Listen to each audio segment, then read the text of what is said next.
ॐ नमः सिद्धेभ्यः।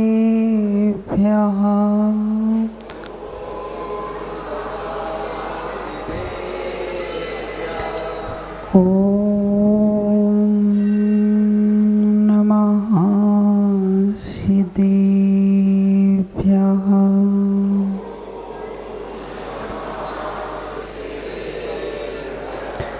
ॐ नमः सिद्धेभ्यः।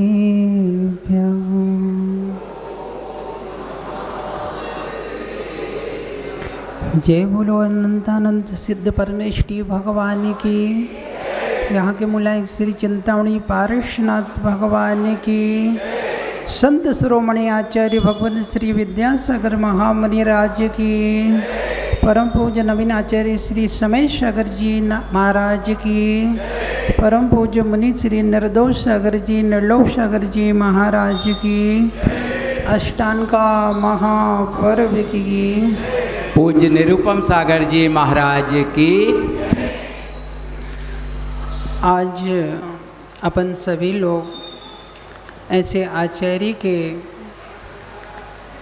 गुणों को सुनने के लिए और उनके प्रति भक्ति करने के लिए यहाँ पर अपन सभी लोग विराजमान हुए हैं। सभी को मालूम है आज दिन जो है वो कौन सा है, गुरु पूर्णिमा का दिन है।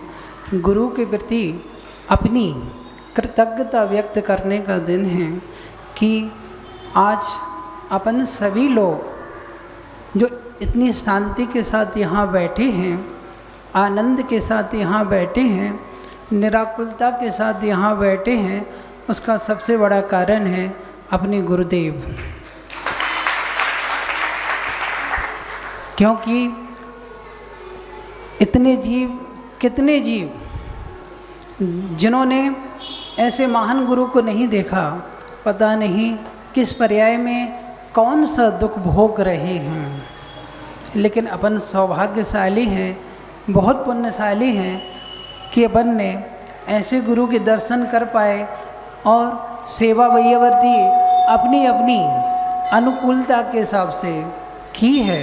और सबसे बड़ा तो उपकार यह होगा और सबसे बड़ी कृतज्ञता वो होगी कि गुरु जी ने हमें जैसा बतलाया है, जो करने के लिए कहा है, यदि हम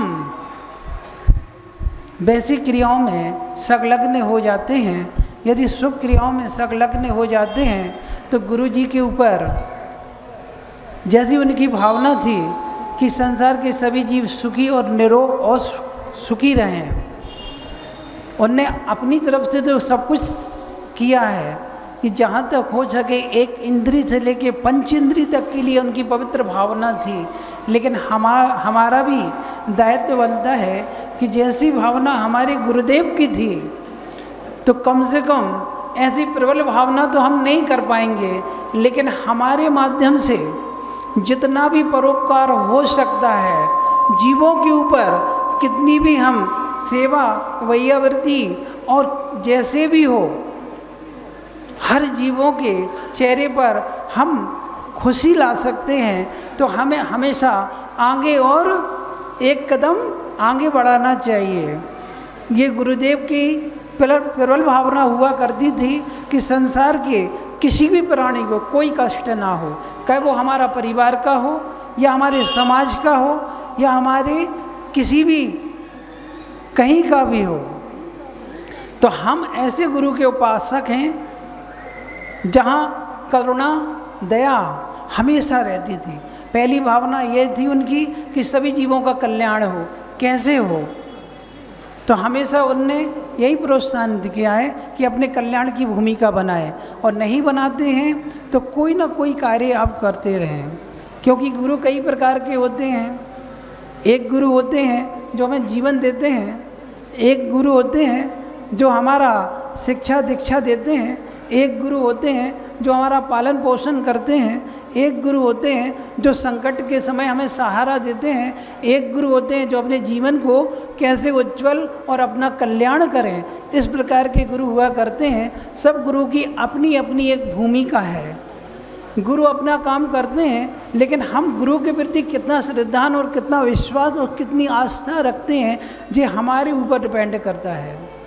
जितनी भक्ति और कितनी श्रद्धा आप ऐसे 5 ही गुरु के ऊपर आप करोगे तो वक्त पर आपका साथ अपने आप मिल जाएगा।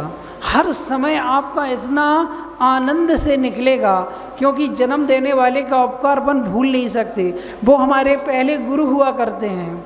और जो बच्चे लोग अपने जन्म देने वाले माता पिता का सम्मान नहीं करते, आदर नहीं करते, विनय नहीं करते और उनकी बात को नहीं मानते, उनको क्या क्या परेशानी होती है ये सबको ज्ञात है। वर्तमान में बोलने की आवश्यकता नहीं है। ये प्रथम गुरु हैं, इनका सम्मान हमें हमेशा करना चाहिए। दूसरे गुरु ऐसे होते हैं जो हमें सही और गलत की पहचान कैसे हो इसका ज्ञात कराते हैं, वो होते हैं हमारे शिक्षा गुरु।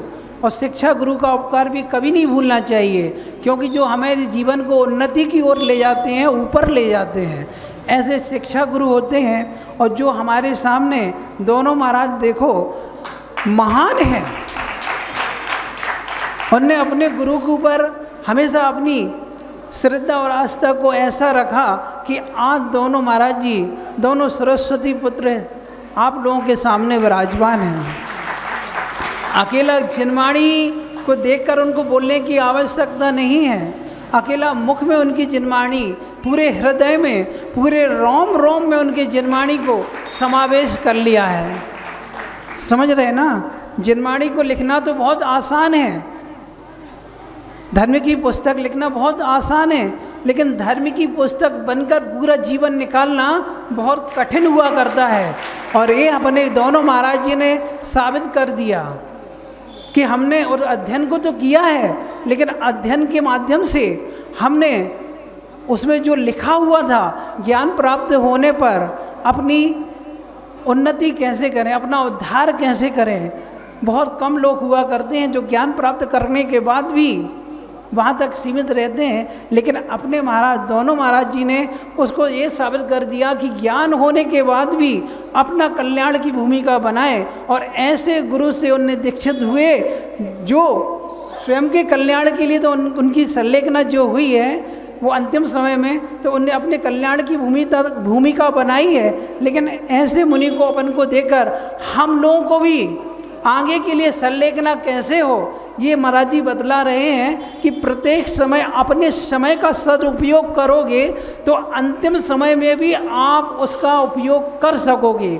और जिन्होंने अभी से समय का उपयोग करना नहीं सीखा, वो अंतिम समय में भी समय का सदुपयोग नहीं कर पाएगा। ऐसी वाणी को अपने दोनों महाराज जी बहुत अच्छे से आप लोगों को बतला रहे हैं और पूरी जानकारी दे रहे हैं। तो ऐसी शिक्षा को प्राप्त कर कर उनने आप लोगों को और अपना भी कल्याण कर रहे हैं और अपन सब भव्य जीवों का भी कल्याण की भूमिका बना रहे हैं। तो शिक्षा का महत्व वही हुआ करता है जो गुरु उत्कृष्ट हो, जो अपनी भूमिका बनाए और जो उनसे दीक्षित हो, जो उनके सानिध्य में आए, उनके पास आए, उनके लिए भी कल्याण की भूमिका बना दे, वो उत्कृष्ट गुरु हुआ करते हैं। तो ऐसे दोनों संतों ने ऐसे महान गुरु से शिक्षा प्राप्त की तो उनका भी कल्याण हुआ और दोनों महाराज जी का कल्याण होगा ही, और जो भी इनकी शरण में आएगा उनका भी कल्याण पक्का होगा।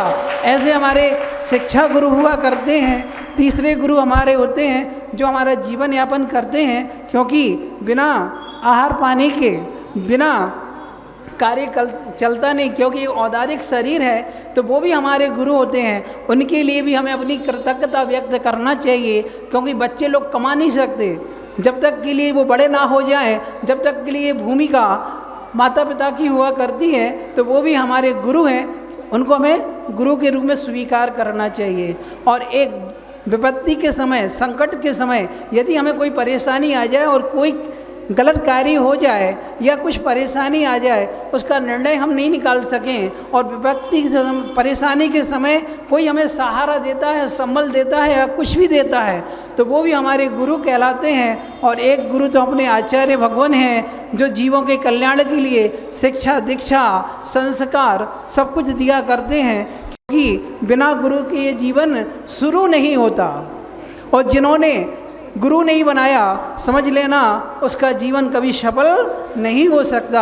आप स्वयं अपने गुरु बन जाओ, आप अपने गुरु बन सकते हो, लेकिन अनुभव की कमी आपके अंदर हमेशा रहेगी, क्योंकि जो गुरु हुआ करते हैं वो अनुभव सहित हुआ करते हैं। उन्हें मालूम है क्या परेशानी हो, क्या दिक्कत आने वाली है, तो वो पहले सचेत कर देते हैं। इसलिए हमें अपने जीवन में गुरु बनाना चाहिए। और जब अंतिम जो गुरु हुआ करते हैं वो होते हैं हमारा कल्याण कैसे हो, ये हमारे दीक्षा गुरु हुआ करते हैं। और वो हमारे दीक्षा गुरु अपन सभी लोगों के कौन है? आचार्य विद्यासागर जी महाराज। बहुत बड़ा उपकार है उनका। वो चाहते तो अपना कल्याण पहले भी कर सकते थे, लेकिन हम जैसे जीवों का कल्याण कैसे हो, इसलिए वो इस धरती पर आए और उन्होंने मार्ग बताया। और इसकी सबसे बड़ी मिसाल तो अपनी गुना नगरी है कि इतने सारे व्रती जो बैठे हुए हैं, 70 बहनें, सुना है 70 ही है ना, 70 बहनें व्रती बनी हैं। मतलब इस कलयुग में भी इस गांव से 70 बहनें ब्रह्मचारी व्रत को लेकर निकल रही हैं, अपना उद्धार कर रही हैं। और कितने यहाँ के महाराज जी लोग, छुल्लक जी लोग और कितने लोग प्रतिमाधारी हैं, ये अपने गुरुवर की बहुत बड़ी कृपा है। तो अपन ने ऐसे गुरु का चुनाव किया है जो स्वयं अपना कल्याण करेंगे और हमें अपने कल्याण की कैसे हमारा कल्याण की भूमिका बनाएंगे। तो हमारे सभी महान गुरुओं का बड़ा उपकार होता है और हमें हमेशा ऐसे गुरुओं की कृतज्ञता व्यक्त करना चाहिए। और जब उनके प्रति बोलने का और कभी उनके प्रति हमारे अच्छे भाव हों तो अच्छे कार्यों में लगकर उनके प्रति अपना समर्पण करना, क्योंकि जब भी हम अच्छा कार्य करते हैं तो लगता है हमें गुरुदेव की प्रेरणा है, क्योंकि उनके हमेशा भाव यह कहते हैं जब भी हम अच्छा करें अपने गुरुदेव को यहीं से नमस्कार कर लेना, क्योंकि आज वो प्रत्यक्ष में नहीं है लेकिन परोक्ष में ही वो हमें आशीर्वाद दे रहे हैं। क्योंकि हमने अपने गुरु को अपनी जिह्वा में नहीं बिठाला है, अपने हृदय में बिठाला है। अपन ने अपने गुरु को जिह्वा में नहीं बिठाला, जिह्वा मतलब मुख में, अपने गुरु को हृदय में बसाया है। जिस दिन भी आप उनको बुलाओगे गुरु आपके सामने प्रकट हो जाएंगे। किस रूप में होंगे, बस श्रद्धा की आंखों से देखना, आपके सामने खड़े हो जाएंगे और आप का कार्य अच्छे से हो जाएगा। ऐसे ही 5 गुरुदेव को हमें हमेशा याद करके आगे बढ़ना है तो हमारा जीवन सफल हो जाएगा। इन्हीं पवित्र भावना से विराम लेता हूँ। जय बोलो आचार्य भगवंत विद्यासागर महामुनि राज की।